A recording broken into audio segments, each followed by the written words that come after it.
Bienvenue à vous, Évasion littéraire. Je suis avec Suzy Palatin. Bonjour Suzy. Bonjour Wanda. Alors Suzy, tu es guadeloupéenne, cuisinière et écrivaine culinaire, spécialiste de la cuisine créole. Alors tout d'abord, ce sont des recettes printanières ou des recettes de toute saison que tu nous proposes dans le livre Cuisine créole, les meilleures recettes, achète cuisine. Non, il y a les recettes printanières, bien sûr, mais c'est pour tout, toutes les occasions. Et puis nous, comme on vit dans un pays chaud, elles viennent d'un pays chaud, ces recettes, donc c'est vrai que ça se prête très très bien au printemps et à l'été, mais il y en a qui correspondent très très bien aussi à l'hiver. Je pense au pot-au-feu de mon grand-père, pot-au-feu de cochon, qui s'appelle le cochon de Papa Vivi, que j'aime beaucoup, qui est une de mes recettes vraiment fétiches, que je mets dans tous mes livres pratiquement. Parfait. Et donc qui va très très bien, aussi bien. Alors Suzy, quels sont les légumes du terroir que l'on peut découvrir ou que tu nous fais redécouvrir à travers Cuisine créole, les meilleures recettes? Alors nous, on a les mêmes légumes, ce qu'on appelle les légumes, comme les carottes, les tomates, les aubergines et tout. Mais nous, ce qu'on appelle nos légumes à nous, ce sont les fameux tubercules, les racines, comme on dit en créole, les racines qui sont les ignames, les patates douces, le taro, les madères ou taro. Et ça c'est vraiment délicieux, j'aime beaucoup. Et puis il y a la banane plantain qui est un fruit qui se cuit de différentes façons. Il se décline aussi bien en salé qu'en sucré, parce qu'on peut en faire aussi bien des desserts que des plats. Parfait. Il y a d'autres légumes aussi qu'on peut donc découvrir de nouveau, à part les légumes phares que tu viens de les christophines. Oui. Voilà. Qu'on appelle ici les chayotes. Les épices du Maroc, les épices de l'Inde. Oui. Quelles sont les épices de chez nous, de notre territoire, les Antilles? Les épices, même les épices de l'Inde sont devenues un peu les épices de chez nous. Parce que quand on parle du massalais, du colombo, on a une communauté indienne qui est très présente et qui fait une cuisine formidable. Le fameux colombo, c'est le moltani, tout ça, c'est d'origine indienne. Et donc ces épices, on se les est appropriées aussi. En fait, nous, la cuisine créole, c'est une cuisine qui est toujours en création et en adaptation. Donc, on a les girofles, on se sert du poivre, on se sert beaucoup de piment, mais le curry est devenu quelque chose de guadeloupéen maintenant. Et les épices du Maroc? Les épices du Maroc, alors oui, on s'en sert puisqu'elles interviennent dans la fabrication du massalais. Dans le massalais, on met de la coriandre, on met du safran, on met du curcuma. Tout ça intervient dans la fabrication du massalais. Alors Suzy, quelle forme de narration tu donnes à Cuisine créole dans les recettes? Alors quand je dis narration, ça peut être la narration d'une cuisine de ton enfance, de ta grand-mère, de ton arrière-grand-mère ou de ta mère. Je pense qu'il a joué un rôle très important dans ce que tu es aujourd'hui, une cuisinière de haut niveau. Je lui dois tout. Elle fait une cuisine fantastique, elle fait une cuisine vraiment formidable. Et en fait, si je fais la cuisine aujourd'hui, c'est parce que l'enfant gâté que j'étais, qui n'avait pas à faire cuire un œuf quand elle était dans le foyer familial, a quitté le nid et est venue vivre en Guadeloupe. Et donc, quand je suis arrivée à Paris, la cuisine de ma mère m'a tragiquement manqué. Et donc, j'ai dû me mettre, moi, à faire la cuisine. Mais je ne savais pas, à l'époque, faire cuire un œuf. Et donc, j'ai tout appris sur le tas, mais en appelant ma mère en disant « Mais comment tu fais ça ?» Et elle me disait, parce que ma mère elle fait une cuisine instinctive, et donc elle me disait « Mais tu vois à peu près ?» Et donc j'ai dû forcément apprendre toute seule. Et de ta grand-mère?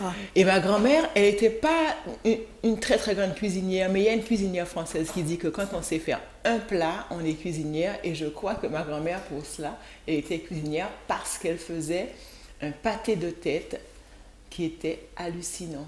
Il était magnifique. Personne ne sait le faire comme elle. C'est alors, vrai. De ta mère, donc cette cuisine d'enfance, cette narration que je viens de te demander, on le retrouve encore dans le livre. Alors, Ah oui, donne-moi un absolument. exemple. Allez, fais-moi une recette, par exemple, Christophine farcie au crabe. On arrive dans la période très bientôt, tu Oui, sais. mais ça, c'est moi. Ça, c'est toi. Christophine farcie Alors, au crabe, je c'est voudrais moi. que tu prennes le livre, la recette créole, et dans cette narration, que tu me donnes une recette de ton enfance, celle qui te tient alors vraiment donc- à cœur, que tu aimes faire régulièrement, qui revient en constance. Ah là là, alors, mais il y en a tellement. Non, fais-moi-en une. Alors, laquelle je vais faire? Je vais faire celle de mon grand-père, alors. Ah, bah tu vois, j'ai pas évoqué le grand-père. Alors, Et bienvenue. mon grand-père, il élevait des cochons et on tuait le cochon à Noël chez nous et il salait sa viande et après il faisait un plat qui est formidable et que je sers à tous mes amis quand ils viennent. Ils adorent et ce plat est plébiscité par mes amis et ils appellent ça le cochon de Papa Vivi. D'ailleurs, je vais en faire bientôt, mardi, pour l'amicale du gras. Et donc, je ne sais plus à quelle page il est, ce fameux cochon de Papa Vivi. Mais que tu j'adore. sais à peu près les mélanges, tu mélanges quoi, tu fais quoi, Alors, tu prends... Je prends du porc demi-sel Ouais. que je fais dessaler, mais il ne faut pas qu'on le laisse dessaler pendant 2 jours ou pendant plus de 12 heures, parce que sinon il est trop dessalé. Il faut qu'il garde cette petite pointe de sel. On met on prépare une sauce à l'oignon cru à côté, et le porc, on le fait cuire tout doucement pendant 2 heures à 2 heures et demie. On prend des morceaux de jarret, un morceau de travers de porc demi-sel, un morceau de queue de cochon, on prend un peu de museau, d'oreille, enfin tous les morceaux qu'on aime bien dans le porc demi-sel, on fait cuire tout ça avec une carotte, un peu de thym, 2 cives, et après on récupère l'eau du bouillon et on verse sur les oignons qu'on a préalablement bien hachés, très très fins, et on met un trait de vinaigre. Et ça, mon grand-père le mangeait avec des patates douces ou les fameux madères, les tarots comme on dit ici, ou alors des ignames. C'était délicieux. Et j'ai pas parlé du manioc que j'adore, le Alors manioc avec lequel on fait des frites, mais fantastiques. Ce sont mes frites préférées. Parce que j'adore les frites de banane plantain, les frites de patates douces et d'ignames, mais dans ces racines-là, les frites de manioc sont hallucinantes. Et pour les végétariens, est-ce qu'on trouve recette? Mais bien sûr. Et d'ailleurs, je suis devant. Je suis devant une soupe à Congo végétarienne. La soupe à Congo, c'est la soupe du placard. C'est qu'est-ce qui me reste dans mon placard? Je récupère tout ça, je coupe en morceaux, j'ai des haricots, j'ai des pois, je les mets aussi, on mélange tout, mais ça doit rester beau. Et ma tante Alicia, qui était la sœur de ma grand-mère, faisait une soupe à Congo qui était fantastique, avec tous les morceaux qui restaient beaux, magnifiques. Le giromon, c'est le potiron. Les figues vertes, ce sont les bananes vertes, les poyos, elle mettait dedans. Et donc, on met tout ça et on fait cuire les légumes avec leur temps de cuisson. On met un à un les légumes. Elle faisait comme ça, pour ne pas avoir à la fin une sorte de purée mangeable. Suzy, tu sais qu'au mois d'août, il y a la fête traditionnelle, la fête des cuisinières de la Guadeloupe. Oui, mais alors bien pour toi, sûr. ça t'évoque quoi? Mais c'est mon enfance, la fête des cuisinières. D'ailleurs, je parle d'elle dans un autre de mes livres parce que j'adore cette fête. Parce que mais j'adore ces femmes en plus. Et puis cette association est née d'une nécessité. Les femmes, elles se sont associées pour pouvoir se donner une vie meilleure et une sépulture digne. Vous saviez ça? Oui.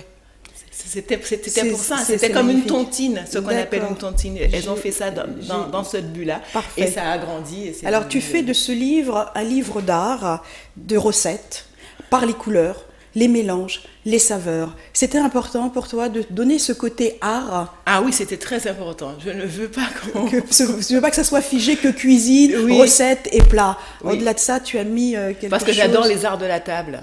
Et puis j'aime beaucoup parce que quand on mange d'abord avec les yeux. On regarde, il y a les odeurs, on dit « Oh, qu'est-ce que ça sent bon dans la cuisine ?» On regarde, voilà, et c'est beau.